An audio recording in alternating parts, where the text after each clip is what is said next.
Tell me मम्मा कितनी excited आप हैं इसके लिए? मैं बहुत एक्साइटेड हूँ कि हम्म। मेरी लड़की की मेहंदी ऐसे हो रही है हम्म। और मुझे बहुत अच्छा लगा कि कितने लोग के आशीर्वाद उसे मिल रहे हैं। ये मिलिंद का लक है या मैं उसको इससे ससुर मिला हूँ या मेरा लक है कि मुझे ऐसा बेटा मिला है। जब आपने बालिका वधू की जो विदाई थी तब देखी तो you were crying so badly. मुझे लगता है सब इमोशनल हो जाते हैं। बोलते हैं ना हमारे गुजराती में छोकरी तो पाट की थापन के वे, और जब विदाई आती है ना तो कोई माँ अपने आंसू नहीं रोक सकती। जब बचपन में बालिका वधू में इसकी शादी हुई थी और वहाँ विदाई हो रही थी तब सेट पे सबसे ज़्यादा यही रोई थी। देखिए मेहंदी का जो पूरा संगम है बिल्कुल शुरू हो गया है क्योंकि हम पति पत्नी और पंगा के सेट पे मौजूद हैं। अविका की शादी हर जगह चर्चित है, कुछ भी देखिए आप, it is Avika, Avika everywhere. आप लोगों ने पैदा किया, बचपन से देखा, जाना पहचाना अविका को। टेल मी मम्मा कितनी एक्साइटेड आप हैं इसके लिए? मैं बहुत एक्साइटेड हूँ कि मेरी लड़की की मेहंदी ऐसे हो रही है और मुझे बहुत अच्छा लगा कि कितने लोग के आशीर्वाद उसे मिल रहे हैं। और आप बताइए, आपने तो डांटा वाटा कभी की नहीं अविका को बचपन में? नहीं वाह। डांटने की ज़रूरत नहीं पड़ता उसको, बहुत समझदार है वो। और मैं करेक्शन करूँगा आपके बोलने पे, ये सिर्फ अविका नहीं, अविका और मिलिंद दोनों फेमस हो रहे हैं। ऐसी जो देखिए ससुर मिल गए हैं मिलिंद को, फिर क्या ही पैरवी कोई करेगा उनकी। ये मिलिंद का लक है या मैं उसको इससे ससुर मिला हूँ या मेरा लक है कि मुझे ऐसा बेटा मिला है, ये तो बाद में। पर एज फादर आपके कुछ क्राइटेरिया नहीं थे कि लड़का ऐसा होना चाहिए, इतना बैंक बैलेंस, नथिंग, सिर्फ प्यार पे लुट गए? नहीं, ऐसा कभी मैंने नहीं सोचा। लड़के में गुण, स्मार्टनेस, इंटेलिजेंस, केयरिंग, ये सब चीज़ मिलिंद में बहुत बराबर से है। और मिलिंद के साथ कभी ऐसा लगा ही नहीं कि कोई दूसरे घर से है, वो ऐसा लगता है जैसे हमारे घर पे है।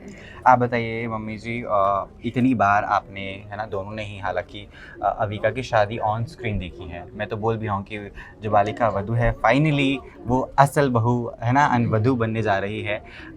तो कितना इमोशनल मोमेंट तब भी होता था। आपने बताया भी एक इंटरव्यू में, मेरे कलीग हैं, मेरे सीनियर हैं, कि जब आपने बालिका वधू की जो विदाई थी तब देखी तो you were crying so badly.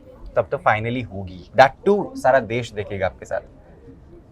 मुझे लगता है सब इमोशनल हो जाते हैं। बोलते हैं ना हमारे गुजराती में छोकरी तो पाट की थापन के वे, और जब विदाई आती है ना तो कोई माँ अपने आंसू नहीं रोक सकती। मैं इसमें ऐड करूँगा कि जब बचपन में बालिका वधू में इसकी शादी हुई थी और वहाँ विदाई हो रही थी तब सेट पे सबसे ज़्यादा यही रोई थी। और इनफैक्ट उस दिन तो ऐसा था कि सेट पे 100 लोग एक साथ में रो रहे थे। पता नहीं उस दिन और आज का दिन, आज भी मुझे लगता है कि ये सबसे पहले रोएगी, बाकी लोग रोए ना रोए अलग बात है। That is there. लेकिन आपने अपनी बच्ची को मजबूत भी बनाया है ना। 6 साल 2 महीने का रिलेशनशिप, जो मुझे मिलिंद ने आज बताया कि इतना लंबा चौड़ा है, आजकल तो रिलेशंस चलते भी नहीं।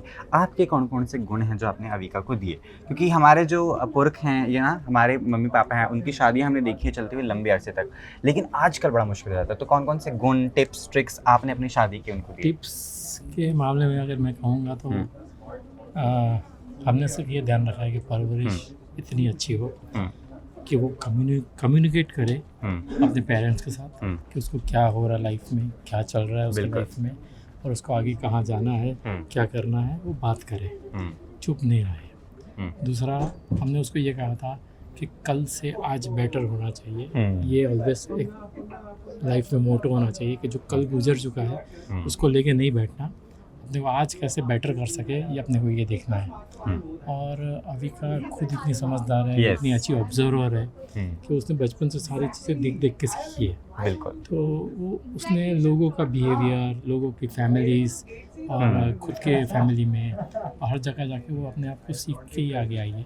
और वो सीख के ही वो इतनी एक्सपीरियंस हो गई कि उसको हमने जब भी कहा था, जब भी तो कोई डिसीजन ले सोच समझ के लेना, टाइम लगाना लेकिन अच्छे से लेना, और उसने वही किया।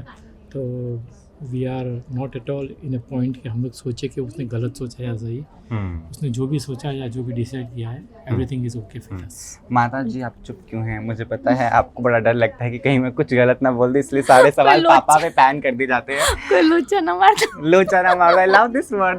बट टेल मी, आपने कितनी ट्रिक्स जो हैं वो बताई हैं अविका को, यू नो, क्योंकि देखिए सास भी कभी बहू थी, मम्मी भी कभी बहू थी, है ना, मम्मी भी कभी जवान थी, उनकी ट्रिक्स जो पहले हमने हमारी माताओं ने सिखाई वो आगे भेजनी भी ज़रूरी है ना, दैट इज़ दैट। अविका शायद ये सीखी है मेरे से, अगर कोई कुछ बोल दे ससुराल में, वो कभी उनको सामने कभी कुछ नहीं बोलेगी। अगर हाँ। बोल दे तो वो बोलेंगे नहीं, वो इतने प्यारे हैं। वो कभी उसको नहीं, वो मिलिन को जाके बोलेगी कि यहाँ हाँ कुछ ऐसा है जो मुझे ठीक नहीं लग रहा है, एंड वो अपने तरीके से अपने माँ बाप को बोलेगा। उसमें बहुत बहुत चेंज होता है। ठीक है, और- लास्ट आपका मैसेज जनता के लिए, बिकॉज हमने तो बचपन से देखा है अविका को। मिलिन जो है एक और नाम जो है अविका के साथ जुड़ने वाला है, सरनेम भी जुड़ेगा। जो रिश्ता है वो कई सालों से चलता आ रहा है और हमारी दुआ है कि वैसे ही चलता रहे। क्या जनता को मैसेज है? मैसेज यही देंगे, लोचा ना करे तो सीधा मैसेज यही देंगे स्पेशली क्या? कि शादी सिर्फ हमारे बेटी की नहीं है, ये देश की बेटी है, कलर्स की बेटी है। तो सब लोग शामिल होइए और फन और मस्ती से शादी एंजॉय कीजिए। उसको ढेर सारा आशीर्वाद देना, वो अपने लाइफ की एक नई शुरुआत पे है। Thank you so much. Thank you.